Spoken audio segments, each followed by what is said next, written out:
मंगलम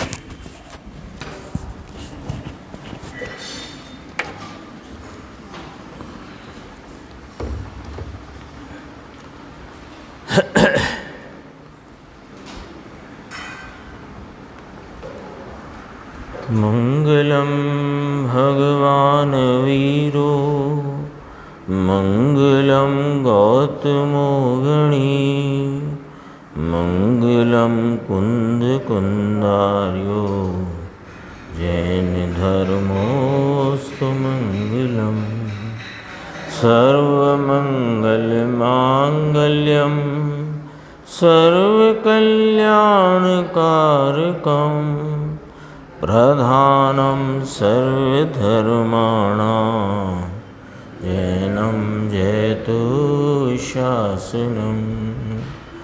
मैं नमो तीर्थनायक को, नमो ओंकार वाणी को, नमो उन कुंद प्रभु को जिन्होंने ओंकार धारण की।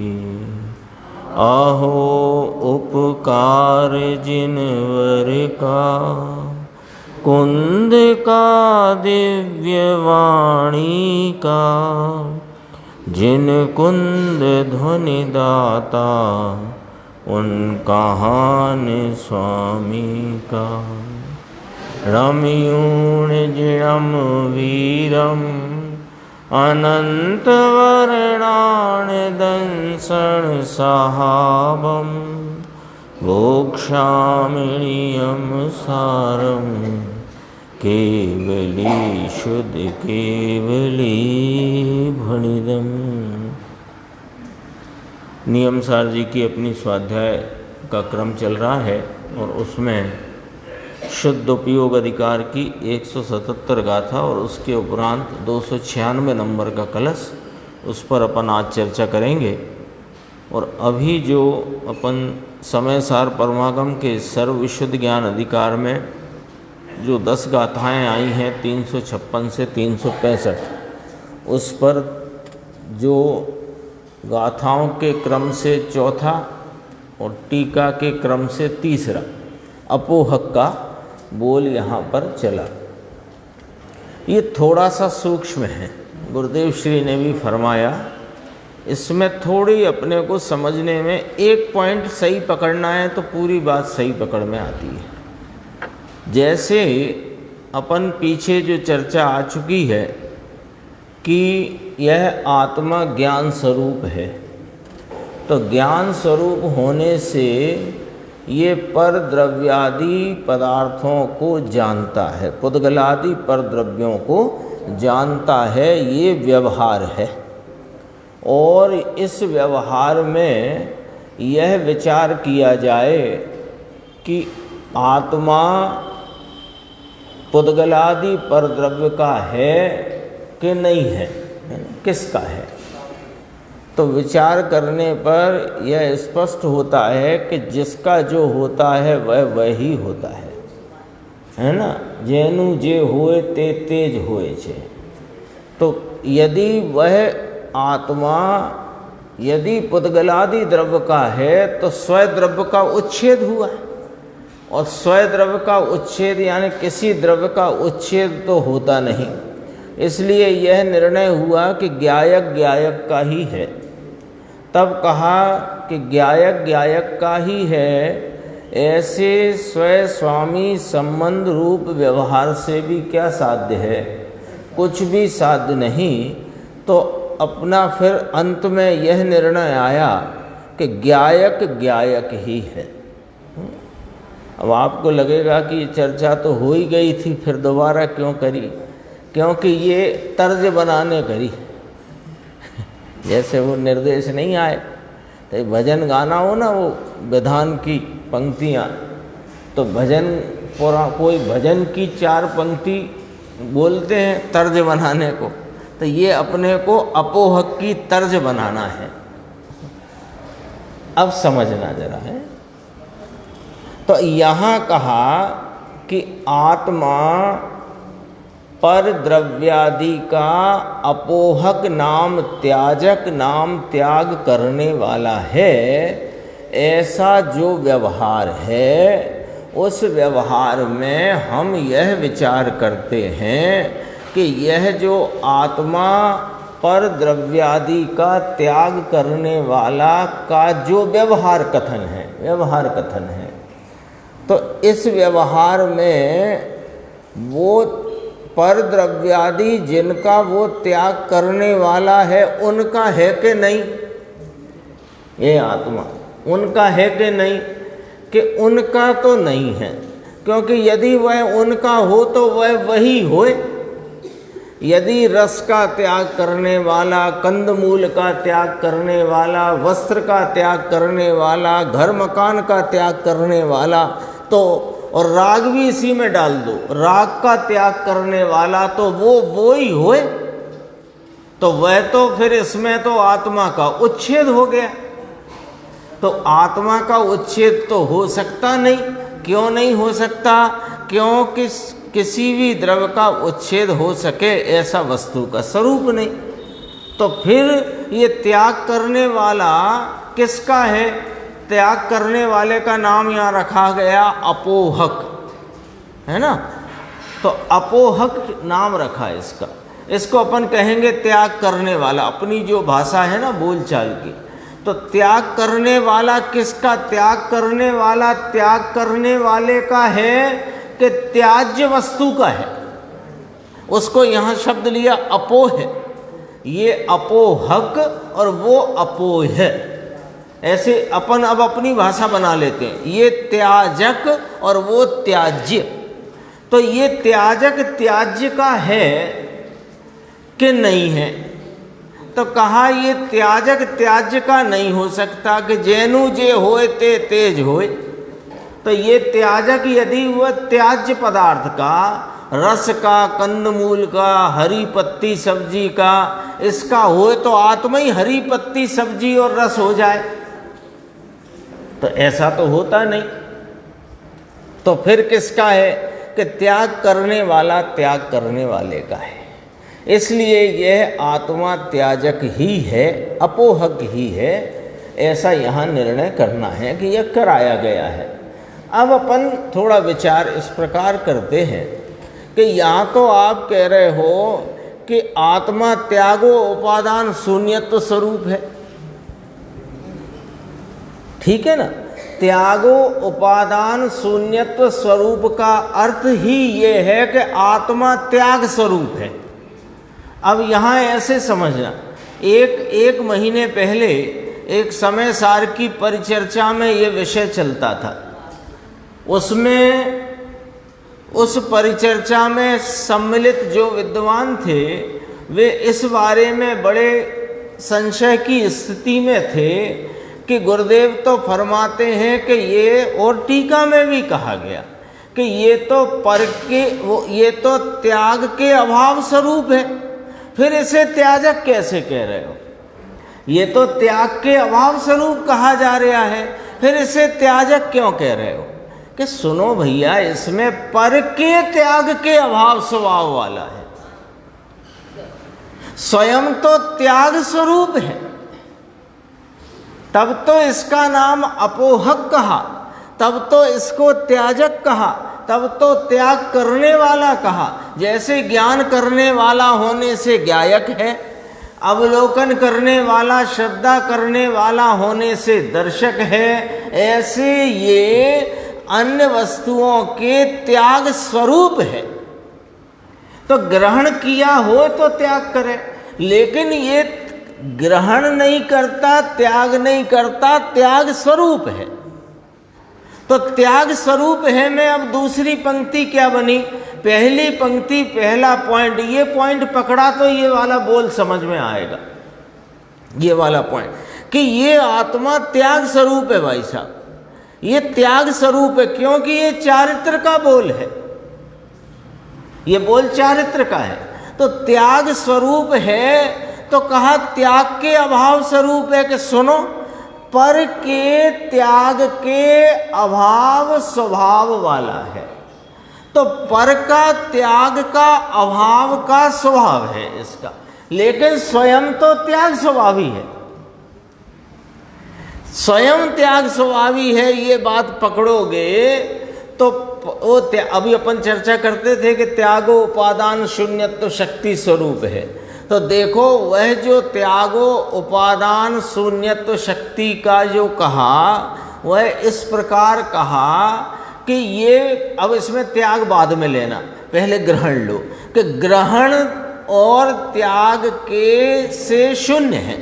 त्यागो उपादान शून्यत्व शक्ति, इसे ऐसे पढ़े अपन, उपादान त्याग शून्यत्व शक्ति, है ना, समझना है इसलिए। अब ये ग्रहण करने के भाव से शून्य है, तो भैया इसने अपना स्वभाव तो अनादि अनंत ग्रहण किया हुआ ही है, उसे ग्रहण करने का कहना व्यवहार पड़ेगा। और ग्रहण क्या, वो तो उस स्वरूप ही है। तो फिर ग्रहण का शून्य कहा तो पर के ग्रहण का शून्य है। आ गई बात समझ में? तो पर के ग्रहण का शून्य है तो पर के त्याग से शून्य है। तो स्वयं ग्रहण स्वरूप ही है अपने स्वभाव को, और स्वयं त्याग स्वरूप ही है, लेकिन पर के त्याग के अभाव स्वरूप है। पर का त्याग तो करे तब के पर को ग्रहण किया हो। हाँ, ऐसे ये त्याग, ये त्याजक ही है, चारित्र की बात है। तो वहां उलझन इस प्रकार की चलती थी परिचर्चा में कि जब ये त्याग के अभाव स्वरूप है तो फिर त्याग स्वरूप क्यों कहा? त्याग के अभाव स्वरूप भी कह रहे हो और त्याग स्वरूप भी कह रहे हो, ये वाली बात हमको बैठती नहीं। ऐसी चर्चा चलती थी। तो गुरुदेव से नहीं मिले, गुरुदेव से मिलो। जिनवाणी में जहाँ कहीं भी समझने में कोई भी रुकावट आती हो, जरा सी परेशानी आती हो, गुरुदेव से मिलो। तो गुरुदेव से कैसे मिले? अरे गुरुदेव ने सब ग्रंथों के अनेकों बार प्रवचन कर दिए हैं, वे प्रवचन हमारे पास उपलब्ध हैं, उनके शब्द सा ये एक तरह से ग्रंथ के रूप में भी उपलब्ध हैं। जो विषय नहीं समझ में आता उस विषय में गुरुदेव श्री ने क्या फरमाया है, उसके आगे का, उसके पीछे का और उस विषय का आराम से पढ़ो, सुनो, समझो, तो वो बात आपको सारे जवाब मिलेंगे, सारे जवाब मिलेंगे। गजब की बात है? पर के त्याग के अभाव स्वरूप है, क्योंकि आत्मा त्याग स्वरूप है। पहला बिंदु है। अपोहक भी कहे जा रहे हो, त्याजक भी कहे जा रहे हो, और त्याग के अभाव वाला, अरे पर के त्याग के अभाव वाला। अब देखो इसको अपन पढ़ते हैं थोड़ा सा गुरुदेव का, जिससे अपन ने जो चर्चा करी है वो चर्चा देखो। एक तो जरा सा ये पढ़ना 219 पे, नीचे की 4-5 पंक्ति है। ज्ञान दर्शन से तो कहा, यानी ज्ञान दर्शन गुण के तरफ से बात आई, तो ज्ञायक ज्ञायक ही है, दर्शक दर्शक ही है, ये वाली बात आई ना। तो ज्ञान दर्शन से तो कहा, किंतु ये त्याग सूक्ष्म बात है, ये वाली बात थोड़ी सूक्ष्म है। ये सूक्ष्म क्यों है? क्यों है? देखो इसलिए है कि चारित्र जो है वो स्वरूप की रमणता से कहते हैं, पर वस्तुओं के त्याग से नहीं कहते हैं। असल व्याख्या पे आइए, चारित्र किसे कहते हैं? प्रवचन सार में भी चारित्र की व्याख्या आई। मोह क्षोभ से रहित निज आत्मा का जो परिणाम है उसे साम्य अथवा चारित्र कहते हैं। तो चारित्र माने निज स्वरूप की लीनता, उसे चारित्र कहते हैं। ठीक है। अब निज स्वरूप की लीनता कैसे होती है? अब अपन चारित्र की अंदर व्याख्या में चलते हैं।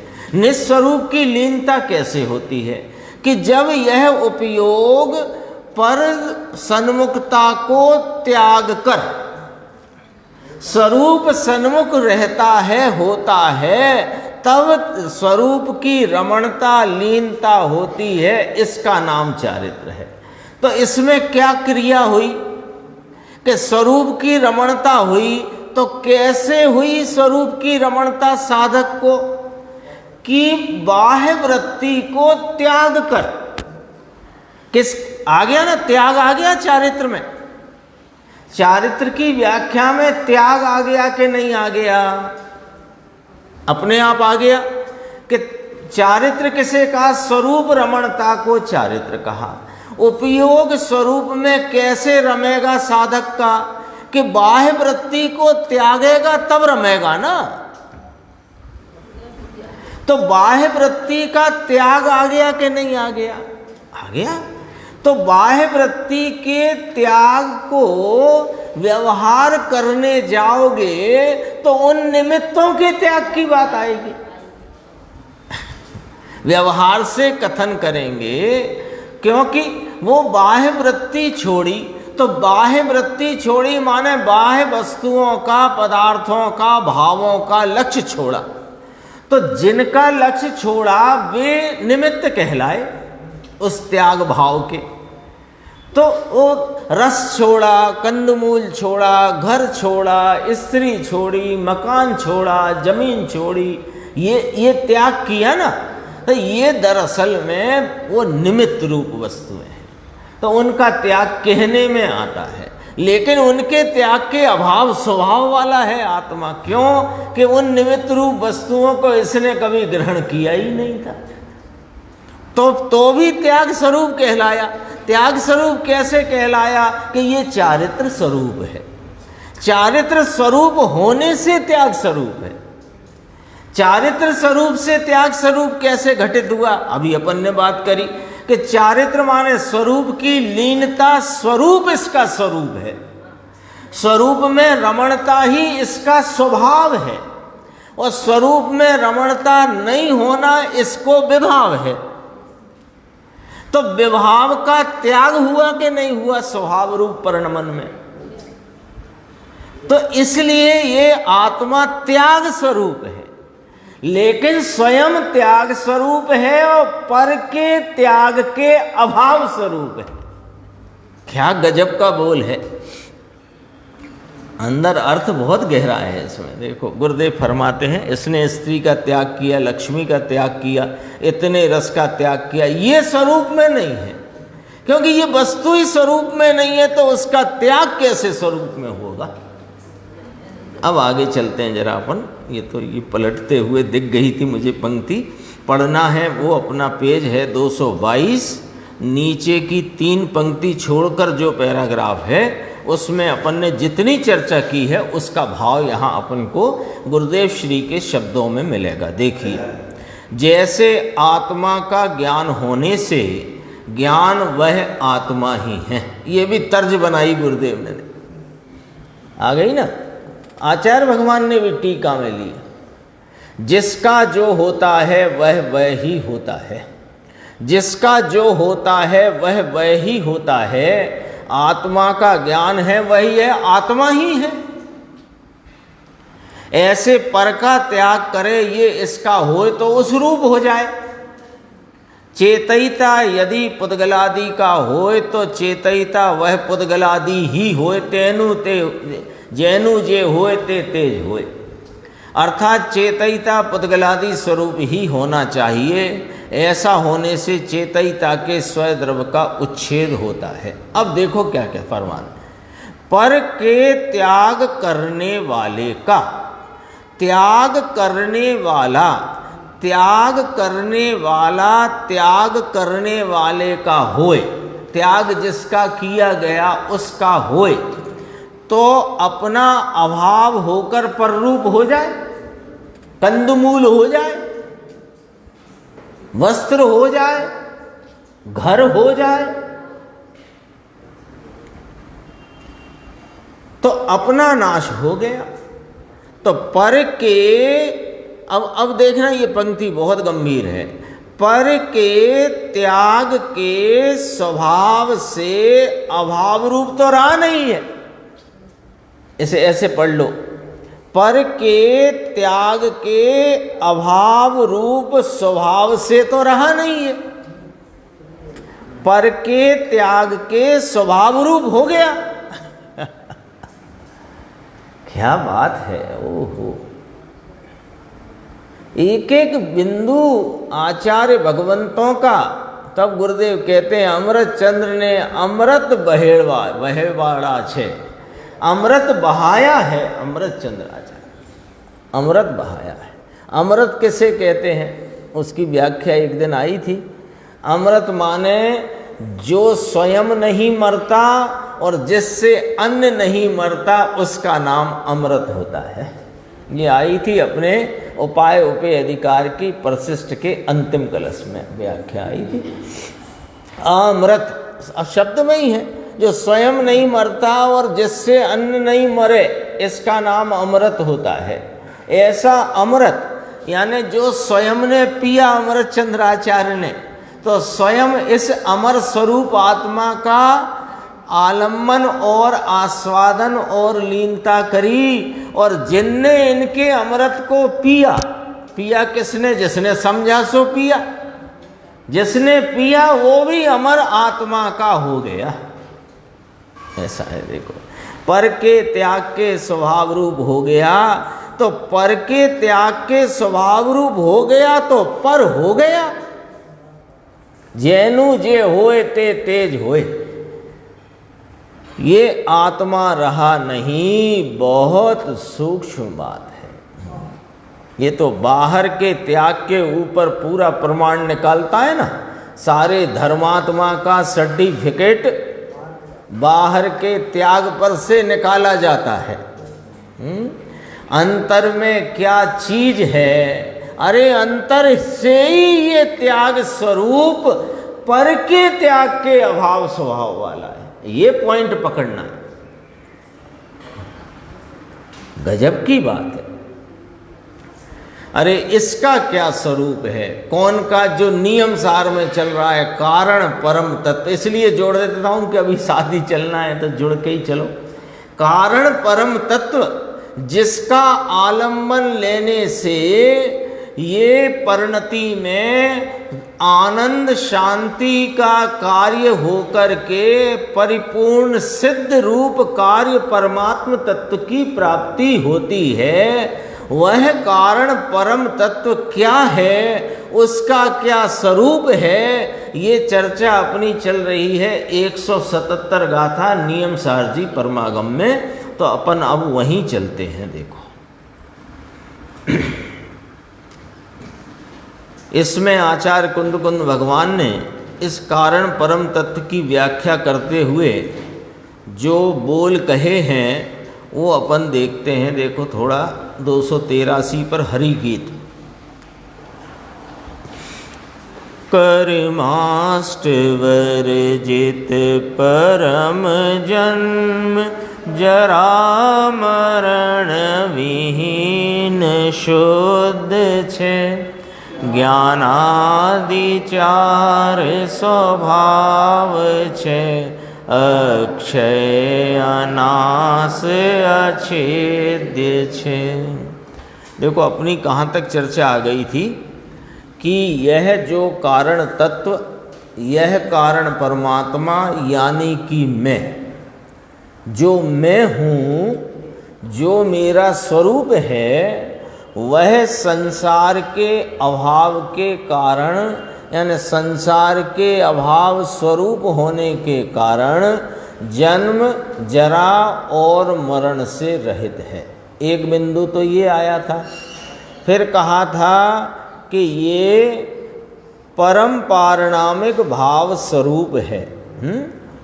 क्योंकि यह परम पारिणामिक भाव द्वारा परम पारिणामिक भाव स्वरूप है, तब इसमें ये अर्थ निकल कर के आया कि ये औपसमिक, छायोपसमिक, औदयिक और छायक भाव स्वरूप नहीं है। छठी गाथा आ गई, लो प्रमत्त नहीं, अप्रमत्त नहीं। तो प्रमत्त अप्रमत्त दो प्रकार के जो भाव हैं पर्यायों के, उनमें चारों भाव घट गए कि नहीं घट गए? घट गए ना। तो छठी गाथा आ गई, परम पारिणामिक भाव स्वरूप हूँ। दो बोल हुए, संसार के अभाव के कारण जन्म जरा मरण से रहित हूँ, परम पारिणामिक भाव द्वारा परम पारिणामिक भाव स्वरूप हूँ। यानी औदयिक, औपसमिक, छायोपसमिक, छायक भाव स्वरूप नहीं हूँ। फिर कहा कि त्रिकाल निरूपादि स्वरूप होने से अष्ट कर्मों से रहित हूँ। मेरे कोई उपाधि ही नहीं है, त्रिकाल कोई उपाधि नहीं। तो ये जो 8 कर्म हैं कि वे कर्म के हैं भैया, मेरे तो नहीं है। जिसने मेरे माने हैं उसके जन्म मरण के संकटों का अभाव हो सकता नहीं, क्योंकि वे उपाधि भाव हैं, संयोग भाव हैं। तो वे संयोग भाव माने संयोगी पदार्थ है, उसमें संयोग मानना संयोगी भाव है, तो वो मेरे उपाधि है ही नहीं। तो कर्म है कि नहीं के हैं ना।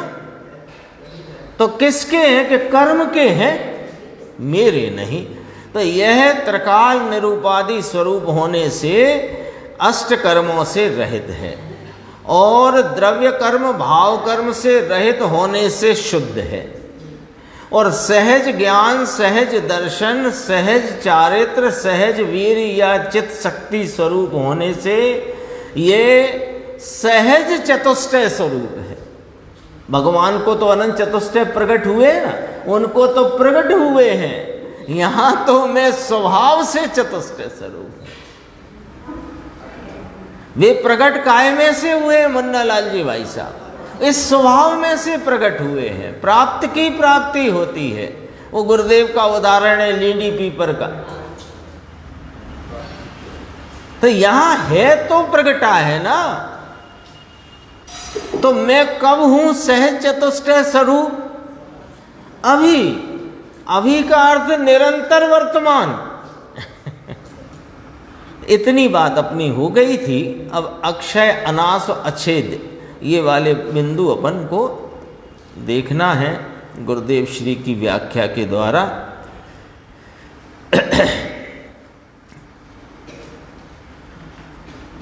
288 पेज,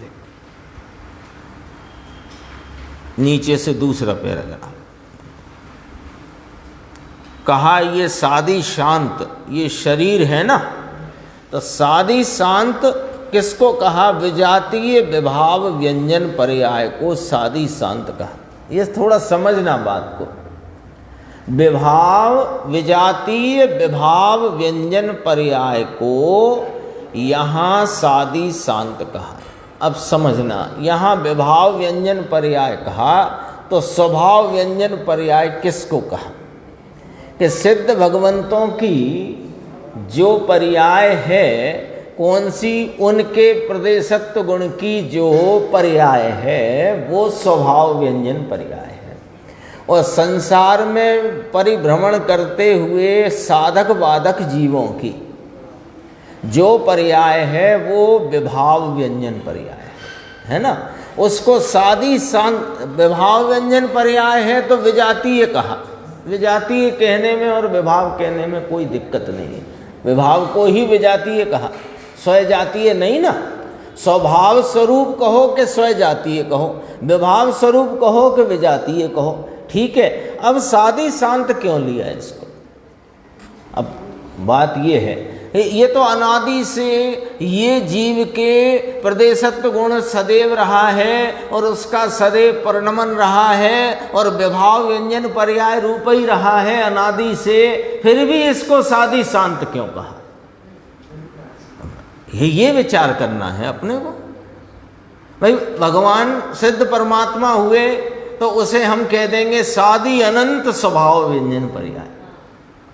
कह देंगे तो यहाँ ले अब ये सादी शांत, इसे अनादि शांत कह देते। सादी शांत क्यों लिया कि ये जो व्यंजन पर्याय है, इसमें ये जो शरीर का संयोग है, जिस जिस पर्याय में जो जो शरीर का संयोग है उसका निमित्तपना है। उसका निमित्त से होने वाली जो प्रदेशत्व गुण की विजातीय विभाव व्यंजन पर्याय है, तो जुदा जुदा निमित्तों में जुदा जुदा परिणमति होने से उसे सादी शांत विजातीय विभाव व्यंजन पर्याय कहा है। जो विषय आए अपने को जितना गुरुदेव श्री खोलते हैं अपने सामने आती है, तो अपने को उसका बराबर समझने में, है ना, पढ़ के छोड़ दो इतना भी तो कुछ बिगड़ने वाला नहीं है, लेकिन यदि समझ सकते हैं तो समझना चाहिए। देखो ये शरीर है ना, मिलता है तो शुरुआत होती है। ये शरीर मिला ना, अभी मान लो 50, 60, 65, 25, 20, 40 जिसकी जैसी अवस्था इस मनुष्य पर्याय की है, तो यहाँ शरीर मिला ना गर्भ में आते ही, तो वो वहाँ से वो शुरुआत होती है। और फिर ये शरीर को छोड़कर ये गत्यांतर में चले जाता है आत्मा, तो फिर नया शरीर मिलता है, तो ये छूट जाता है। तो सादी शांत का मूर्त इंद्रियात्मक विजातीय विभाव व्यंजन पर्याय रहित, विभाव व्यंजन पर्याय रहित होने के कारण अक्षय है। लो ये विभाव व्यंजन पर्याय इस आत्मा के स्वरूप में नहीं है। देखो अभी अपन ने घटाया तो सब आत्मा की पर्याय पे है, लेकिन आत्मा की ये पर्यायों में परिणमन इसका स्वरूप नहीं है।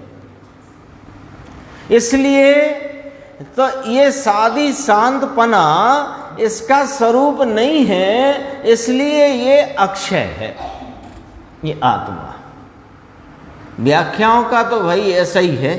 जिनेंद्र परमात्मा के मार्ग में व्याख्याएं बहुत सूक्ष्मता से हैं, और उनकी सूक्ष्मता को अपन को पकड़ना चाहिए, है ना। देखो ये शरीर रहित होना है, ऐसा है नहीं, ये अक्षय ही है, जिसमें विभाव व्यंजन पर्याय शरीर की इसकी आकृति ये भी इसमें नहीं, क्योंकि ये जो कलश आए हैं स्यादवाद अधिकार में, समय सारजी परमागम में, उसमें ये जो असंख्यात प्रदेशी क्षेत्र कहा गया है ना जीव का, इसको परक्षेत्र कहा गया है। तो ये लो, इसको ही परक्षेत्र कहा। हाँ, क्योंकि आत्मा अखंड प्रदेशी है। अखंड प्रदेशी आत्मा में असंख्य प्रदेश पने का जो भेद खड़ा करना, ये परक्षेत्र है। तो वो परक्षेत्र है तो उसका मुझ में अभाव है। अभाव होने से वो क्षय को प्राप्त होता है, मैं तो अक्षय हूं। ये वाला एंगल है। प्रशस्त अगला बिंदु, प्रशस्त अप्रशस्त गति के हेतुभूत पुण्य पाप कर्म रूप द्वंद्व का अभाव होने के कारण ल्यो सावात्मा में पुण्य पाप रूप भाव ही नहीं।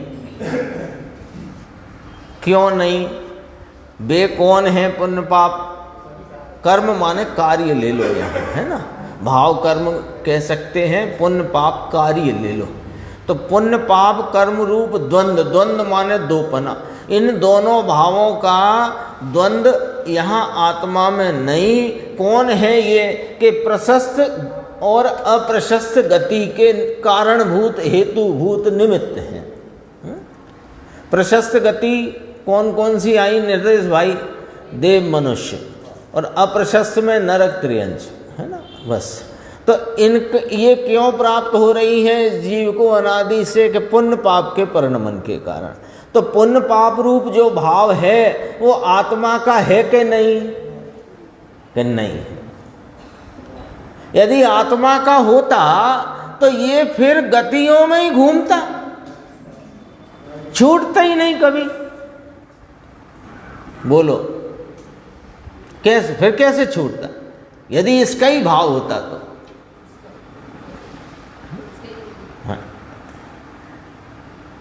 शक्कर होती है ना, शक्कर, तो शक्कर बोरी में आई है, शक्कर के साथ कुछ मेला भी आ सकता है बोरी में, तो अपन ने चाशनी बनाने पूरी बोरी की बोरी कढ़ाई में डाली, है ना, तो वहाँ जो मेल है वहाँ कढ़ाई में डला है ना, तो वहाँ जो मेल है वो मेल एक तो मीठा नहीं है, जो कि शक्कर का स्वभाव है, वो मीठा नहीं है। दूसरा शक्कर का नहीं है, एक तो वो मेल मीठा नहीं है पहली बात है, और दूसरा वो शक्कर का नहीं है। शक्कर का होता तो शक्कर से अलग ना पड़ता, फिर वो आपकी चाशनी नियम से काली बनती। पर वहाँ बोरी में मेल होने पर भी और वह कढ़ाई में डाल दिए जाने पर भी हम उसमें से सफ़ेद चाशनी कैसे प्राप्त कर लेते हैं, इस भरोसे पर कि ये मेल शक्कर का नहीं है।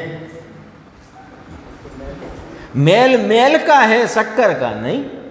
ऐसे ये पुण्य पाप रूप भाव आत्मा की परिणति में होने पर भी आत्मा के होते तो ये कभी अलग ना पढ़ते, अलग पढ़ते हैं। इससे ये सिद्ध है कि वे भाव मुझ में नहीं। ये कारण परम तत्व की व्याख्या चल रही है। हमारी भ्रांतियां कहाँ कहाँ हैं, उन भ्रांतियों को दूर करके ये आलम्बन भूत अपना चैतन्य महापदार्थ क्या है उसकी बात चल रही है, उसकी महिमा की बात चल रही है। हम सोचते हैं कि हम जन्म जरा मरण स्वरूप हैं, तो क्या हम तो नहीं सोचते, हम तो स्वाध्यायी हैं। हम क्यों सोचे कि नहीं सोचते तो मृत्यु से घबराते क्यों, बुढ़ापे से डरते क्यों? तो ये तुम में है ही नहीं, क्योंकि संसार का अभाव है, पुण्य पाप रूप द्वंद्व है ही नहीं। इसलिए ये द्वंद्व नहीं होने से इसका देखो, इसका जो बोल आया है अविनाशी है। पुण्य पाप रूप द्वंद्व ये गति गति में भ्रमाते हैं, और गति गति में उत्पन्न होना नष्ट होना गति का, तो अब ये तो अविनाशी हो गया। जब पुण्य पाप रूप द्वंद्व नहीं, जन्म जरा मरण नहीं, परम पारणामिक होने से पारणामिक स्वरूप है, माने चार पर्याय रूप भाव नहीं जो बदलावट्टी में उलझ जाए, और 8 कर्मों से रहित है, और द्रव्य कर्म भाव कर्म से रहित होने के कारण शुद्ध है। ये किसकी बातें चल रही हैं? अभी जरा ये तो छोटी सी सभा है, अरे इससे भी छोटी सभा हो 6 लोगों की 8 लोगों की, वहाँ निर्देश भाई को खड़ा करके हम कहें अरे इनके गले की तो बात ही क्या करें, ये तो गाते हैं तो इतना मीठा गाते हैं, स्वभाव से बहुत विनम्र हैं, सबसे मिलते जुलते हैं प्रेम से, तो अंदर आपको कैसा लगता है? 6 ही लोगों के बीच में कह रहे हैं, है ना। जरा कहें अरे इनके स्वभाव की तो बात करना क्या, इनका इतना मदद करने का स्वभाव है कि कोई अपरिचित भी किसी संकट में दिखे तुरंत मदद करने चले जाते हैं, तो वो अंदर अपने को कैसा लग रहा है? बस अपन तो वो लग रहा है कि पास पहुंचना चाहते हैं। ये भैया इस अविनाशी अनादि अनंत मेरे इस कारण तत्व की चर्चा आचार्य भगवंतों ने, ज्ञानी धर्मात्माओं ने, पूज्य गुरुदेव श्री ने फरमाई, और अपन इतने जने बैठ कर के अपनी तारीफ सुन रहे हैं, तो अंदर में हर्ष क्यों नहीं आता? ऐसे ही क्यों रहते हैं? मुंह क्यों लटका रहता है? क्यों संजय भाई? अपनी बात, अपनी तारीफ, और तारीफ करने वाला कोई छोटा मोटा नहीं कि कोई गली का चलता फिरता आदमी तारीफ कर रहा हो तो चलो इनकी क्या बात करना है? हमें लगता है तो ठीक है, ठीक है, होएगा, आत्मा भी ऐसा भी होता होगा। अरे सच में ये हर्षित हो जाने की बात है। हर्षित होने से क्या होगा कि इसकी महिमा आएगी, इसकी महिमा आएगी। बिल्कुल रास्ता बता रहा हूं, पक्का रास्ता है ये। जिसकी महिमा होती है उसकी रुचि होती है, और जिसकी रुचि होती है उधर वीर्य ढलता है, और जिधर वीर्य ढलता है उधर कार्य संपन्न होता है। पक्का रास्ता है, न मिले तो कह देना आप, गारंटेड है। ये पुण्य और पाप, इसके द्वंद्व का अभाव है। पुण्य पाप के द्वंद्व बिना का तत्व अंदर है, समझ में आया? इसके कारण से अविनाशी है। तीसरा और अंतिम बोल आज का तीसरा, बद बंद और छेद के योग मूर्ति यानी मूर्तिकता से रहित होने के कारण। ये लकड़ी है ना, ये मूर्तिक है, तो कील ठोक दो इसमें, चैन से बांध दो इसको पटक दो, बांध के उधर लटका दो। मूर्तिक चीजों में बद बंधन और छेद होता है, हो सकता है। मैं तो अमूर्तिक हूं, तो बद बंधन छेद से रहित अच्छेद्य भाव हूं, अच्छेद्य तत्व। मूर्तिकता के इसमें बद भी नहीं, बंद भी नहीं, और छेदने योग्य मूर्तिकता से रहित होने के कारण अच्छेद्य है। ये अपनी चर्चा हुई। एक पंक्ति और पढ़ना है, 289 पेज पे देखो। या गुरुदेव कहते हैं ना, ये बहुत अच्छी बात आ गई है। अंत में बोला है, ऊपर की 10 लाइन छोड़ के देखना, 2 पंक्ति। आत्मा त्रकाली ध्रुव आत्मा की बात है, मेरी बात है। आत्मा त्रकाली ध्रुव आत्मा की बात है। एक समय की पर्याय का पलटना ये भिन्न चीज है। मैं उस पर्याय की पलटन बलटन से दूर एक रूप ध्रुव टंकोत कीर्ण परम पारणामिक भाव स्वरूप एक ध्रुव भाव तत्व हूं, ये मेरा स्वरूप है। ये पर्याय में होती हुई राग आदि की अवस्था, दुख की अवस्था, पर्याय में पलटती हुई गति के योग्यता के विकारी भाव, ये सब मुझ में है ही नहीं। मैं तो ध्रुव टंकोत कीर्ण एक रूप सदरस सदरस सदरस रहने वाला सामान्य ज्ञान तत्व भगवान हूं। ले इतनी बात। इस सिवाय की ये त्रिकाली चीज, ये पर्याय की पलटन के सिवाय की ये त्रिकाली चीज ऐसा आत्मा है, उसका ये वर्णन है। याद रखना, 177 गाथा नियम सार। 77 गाथा में प्रवचन सार में कहा कि जो पुण्य पाप में अंतर करता है वह घोर अपार संसार में परिभ्रमण करता है। और 177 गाथा नियम सार में कहा कि तू कारण परम तत्व है, जिसका आलम्बन लेते ही तेरी हालत सुधर जाएगी।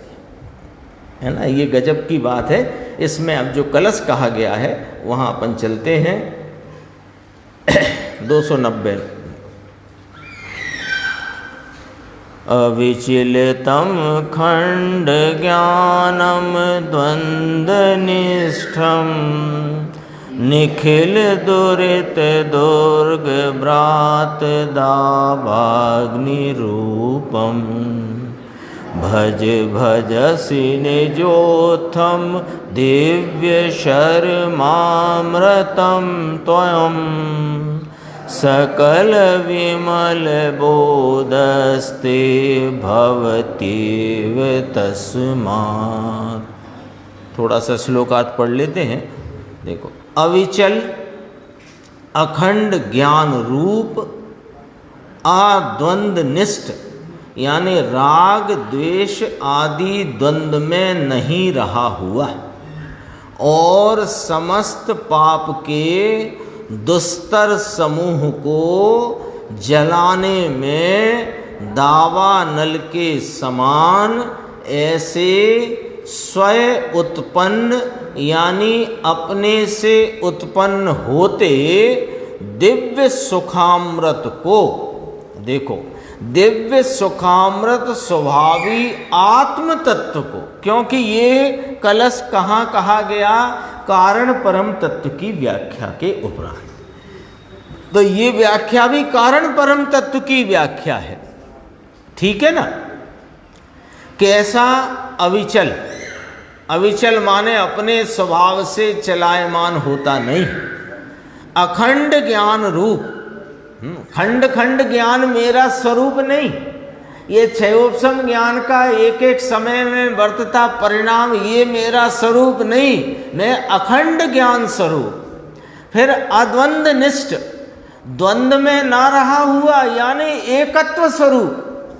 कौन सा द्वंद्व कहा, राग देशादि द्वंद्व में दो पने में नहीं रहा हुआ। और समस्त पाप के दुस्तर समूह को, पाप का में यहाँ क्या आएगा अर्थ निर्देश भाई ये निर्देश भाई के लिए फिक्स प्रश्न है और फिक्स उत्तर है, सबको मालूम पड़ जाता है। पाप माने पुण्य पाप दोनों, इसको दुस्तर समूह कहा। इसको जलाने के लिए दावानल, जंगल में आग फैलती है ना तो सारे के सारे जंगल को जलाकर साफ कर देती है, ऐसा ये पुण्य पाप रूपी जो समूह है, समूह नाम पुण्य पाप रूपी परिणाम, इसको जलाने में अपने से उत्पन्न दिव्य सुखामृत माने ये आत्मा ही, आत्म तत्व ही, कि जिसको तुम भज रहे हो इसको भजो। मुनिराज स्वयं से ही कह रहे हैं कि जिसको तुम भज रहे हो उसको ही भजो। भजना समझते हैं ना, भजना, भजना क्या कहते हैं, देखो अपन भजना को अर्थ समझते हैं। अपन लोग तो अलग प्रकार से भक्ति करते हैं, अन्य जैनेतर समाज में भक्ति ऐसे चलती है कि एक नाम लेते हैं उसे ही रटते जाते हैं। नाम नहीं ले रहा मैं, चलो एक नाम लेकर के रटते जाते हैं, उसको भजना कहते हैं। ऐसे इस एक चैतन्य तत्व में ही उपयोग इसमें ही लगा रहे, इसका नाम भजना, ये अर्थ है। देखो, इसलिए उसको सकल विमल ज्ञान यानी केवल ज्ञान होगा ही, ये गारंटी यहाँ मुनिराज पंत ब्रह्मलधारी देव ने दी है। इसकी गुरुदेव की व्याख्या अपन आगे की स्वाध्याय में शुद्ध स्वरूपी अविनाशी